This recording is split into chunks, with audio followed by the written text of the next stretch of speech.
उमा के शरीर से सरस्वती का आविर्भाव, उनके रूपों की प्रशंसा सुनकर शंभु का उनके पास दूत भेजना, दूत के निराश लौटने पर शंभु का क्रमशः धूम्रलोचन, चंड, मुंड तथा रक्त बीज को भेजना और देवी के द्वारा उन सबका मारा जाना।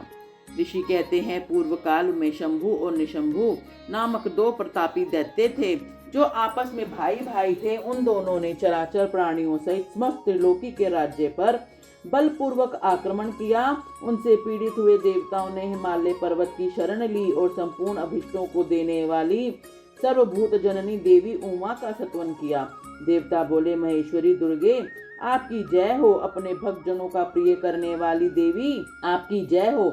आप तीनों लोकों की रक्षा करने वाली शिवा हैं, आपको बारंबार नमस्कार है। आप ही मोक्ष प्रदान करने वाली परा अम्बा हैं, आपको बारंबार नमस्कार है। आप समस्त संसार की उत्पत्ति, स्थिति और संहार करने वाली हैं, आपको नमस्कार है। कालिका और तारा रूप धारण करने वाली देवी आपको नमस्कार है। छिन्नमस्ता आपका ही स्वरूप है, आप ही श्री विद्या हैं, आपको नमस्कार है। भुवनेश्वरी आपको नमस्कार है।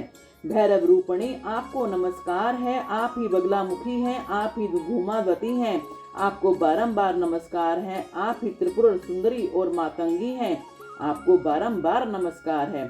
अजिता, विद्या, जया, मंगला और विलासिनी ये सभी ही आपके ही विभिन्न रूपों की संज्ञाएं हैं। इन सभी रूपों से आपको नमस्कार है। दो गदली रूप में आपको नमस्कार है। घोर आकार धारण करने वाली आपको नमस्कार है। अपराजिता रूप में आपको प्रणाम है। नित्य महाविद्या के रूप में आपको बारंबार नमस्कार है। आप ही शरणागतों का पालन करने वाली रुद्राणी हैं, आपको बारंबार नमस्कार है। वेदांत के द्वारा आपके स्वरूप का बोध होता है, आपको नमस्कार है। आप परमात्मा हैं, आपको मेरा प्रणाम है। अनंत कोटि ब्रह्मांड का संचालन करने वाली आप जगदम्बा को बारंबार नमस्कार है। देवताओं के इस प्रकार स्तुति करने पर वरदायिनी एवं कल्याण रूपिणी गौरी देवी बहुत प्रसन्न हुई। उन्होंने समस्त देवताओं से पूछा, आप लोग यहाँ किसकी स्तुति करते हैं? तब उन्हीं गौरी के शरीर से एक कुमारी प्रकट हुई। वह सब देवताओं के देखते देखते शिव शक्ति से आदर पूर्वक बोली, माँ, ये समस्त स्वर्गवासी देवता और शंभु, ये समस्त स्वर्गवासी देवता निशुंभ और शुंभ नामक प्रबल दैत्यों से अत्यंत पीड़ित हैं। अपनी रक्षा के लिए मेरी स्तुति करते हैं। पार्वती के शरीर कोश से वह कुमारी निकली थी, इसलिए कौशिकी नाम से प्रसिद्धि हुई। कौशिकी की ही साक्षात शुंभा सुर का नाश करने वाली सरस्वती हैं। उन्हीं को उग्रतारा और महोग्रतारा भी कहा गया है। माता के शरीर से स्वतः प्रकट होने के कारण वे इस भूतल पर मातंगी भी कहलाती हैं। उन्होंने समस्त देवताओं से कहा, तुम लोग निर्भय रहो, मैं स्वतंत्र हूँ, अति किसी का सहारा लिए बिना ही तुम्हारा कार्य सिद्ध कर दूंगी। ऐसा कहकर वे देवी तत्काल वहां से अदृश्य हो गई। एक दिन शुभ निशुभ के सेवक चंड और मुंड ने देवी को देखा। उनका मनोहर रूप नेत्रों को सुख देने वाला, प्रदान करने वाला था। उसे देखते ही वे मोहित और सुदबुद्ध होकर पृथ्वी पर गिर पड़े। फिर होश में आने पर वे अपने राजा के पास गए और आरंभ से ही सारा वृतांत बताकर बोले, महाराज, हम दोनों ने एक अपूर्व सुंदरी नारी देखी है जो हिमालय के रमणीय शिखर पर रहती है और सिंह पर सवारी करती है। चंडमुंड की यह बात सुनकर महान असुर शुभ ने देवी के पास सुग्रीव नामक अपना दूत भेजा और कहा, दूत, हिमालय पर कोई अपूर्व सुंदरी रहती है, तुम वहां जाओ और उससे मेरा संदेश कहकर उसे परिवर्तन पूर्वक यहाँ लेकर आओ। यह आज्ञा पाकर दानव शिरोमणि सुग्रीव हिमालय पर गया और जगदम्बा महेश्वरी से इस प्रकार बोला। दूत ने कहा, देवी, दैत्य शुंभासुर अपने महान बल और विक्रम के लिए तीनों लोकों में विख्यात है। उसका छोटा भाई निशुंभ भी वैसा ही है। शुंभ ने मुझे तुम्हारे पास दूत बनाकर भेजा है, इसलिए मैं यहाँ आया हूँ। सुरेश्वरी, उसने जो संदेश दिया है उसे इस समय सुनो।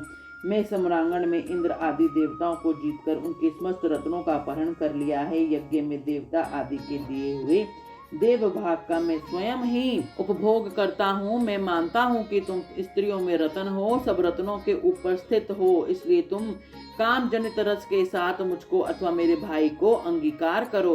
दूत के मुंह से शुभ का यह संदेश सुनकर भूतनाथ भगवान शिव की प्राण वल्लभा महामाया ने इस प्रकार कहा। देवी बोली, दूत, तुम सच कहते हो, तुम्हारे कथन में थोड़ा सा भी असत्य नहीं है, परंतु मैंने पहले ही एक प्रतिज्ञा कर ली है, उसे सुनो।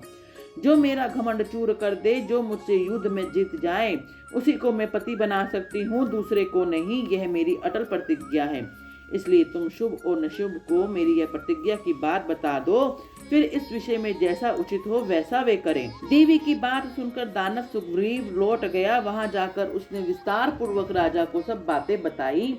दूत की बात सुनकर उग्र शासन करने वाले शुभ कुपित हो उठा और बलवानों श्रेष्ठ सेनापति धूम्राक्ष से बोला, धूम्राक्ष, हिमालय पर कोई सुंदरी रहती है, तुम शीघ्र ही वहां जाकर जैसे भी हो वह यहाँ आए उसी तरह उसे ले आओ। असुर प्रवर उसे लाने में तुम्हें भय नहीं मानना चाहिए। यदि वह युद्ध करना चाहे तो तुम्हें प्रयत्न पूर्वक उसके साथ युद्ध भी करना चाहिए। शुभ की ऐसी आज्ञा पाकर दैत्य धूम्रलोचन हिमालय पर गया और उमा के अंश से प्रकट हुई भगवती भुवनेश्वरी से कहा, नितंबनी, मेरे स्वामी के पास चलो, नहीं तो तुम्हें मरवा डालूंगा। मेरे साथ 60,000 असुरों की सेना है। देवी बोली, वीर, तुम्हें दैत्य राज ने भेजा है, यदि मुझे मार ही डालोगे तो क्या करूंगी, परंतु युद्ध के बिना मेरा वहां जाना असंभव है, मेरी ऐसी ही मान्यता है। देवी के ऐसा कहने पर दानव धूम्रलोचन उन्हें पकड़ने के लिए दौड़ा, परंतु महेश्वरी ने हूं के उच्चारण मात्र से ही उसको भस्म कर दिया। तभी से वे देवी इस भूतल पर घुमावती कहलाने लगी। उनकी आराधना करने पर वे अपने भक्तों के शत्रुओं का संहार कर डालती हैं। ध्रुमाक्ष के मारे जाने पर अत्यंत कुपित हुए देवी के वाहन सिंह ने उसके साथ आए हुए समस्त असुर गणों को चबा डाला। जो मरने से बचे वे भाग खड़े हुए। इस प्रकार देवी ने दैत्य धूम्रलोचन को मार डाला। इस समाचार को सुनकर प्रतापी शुंभ ने बड़ा क्रोध किया। वह अपने दोनों ओठों को दांतों में दबाकर रह गया। उसने क्रमशः चंड, मुंड और रक्त बीज नामक असुरों को भेजा। आज्ञा पाकर वह दैत्य उस स्थान पर गए जहाँ देवी विराजमान थी। अणिमा आदि सिद्धियों से सेवित तथा अपनी प्रभा से संपूर्ण दिशाओं को प्रकाशित करती हुई भगवती सिंह वाहिनी को देखकर वे श्रेष्ठ दानव वीर बोले, देवी, तुम शीघ्र ही शुभ और निशुभ के पास चलो, अन्यथा तुम्हें गण और वहां सहित मरवा डालेंगे। वामे शंभु को अपना पति बना लो, शुंभ को अपना पति बना लो। लोकपाल आदि भी उनकी स्तुति करते हैं। शुंभ को पति बना लेने पर तुम्हें उस महान आनंद की प्राप्ति होगी जो देवताओं के लिए भी दुर्लभ है। उनकी ऐसी बात सुनकर परमेश्वरी अम्बा मुस्कुराकर सरस मधुरवाणी में बोली। देवी ने कहा, आदित्य महेश्वर पर ब्रह्मा परमात्मा सर्वत्र विराजमान है, जो सदाशिव कहलाते हैं। वेद भी उनको तत्व को नहीं जानते, फिर विष्णु आदि की तो बात ही क्या है। उन्हीं सदाशिव की मैं सूक्ष्म प्रकृति हूँ, फिर दूसरे को कैसे पति बना सकती हूँ। सिंहनी कितनी ही कामतुर क्यों ना हो जाए, वह गीदड़ को कभी अपना पति नहीं बनाएगी।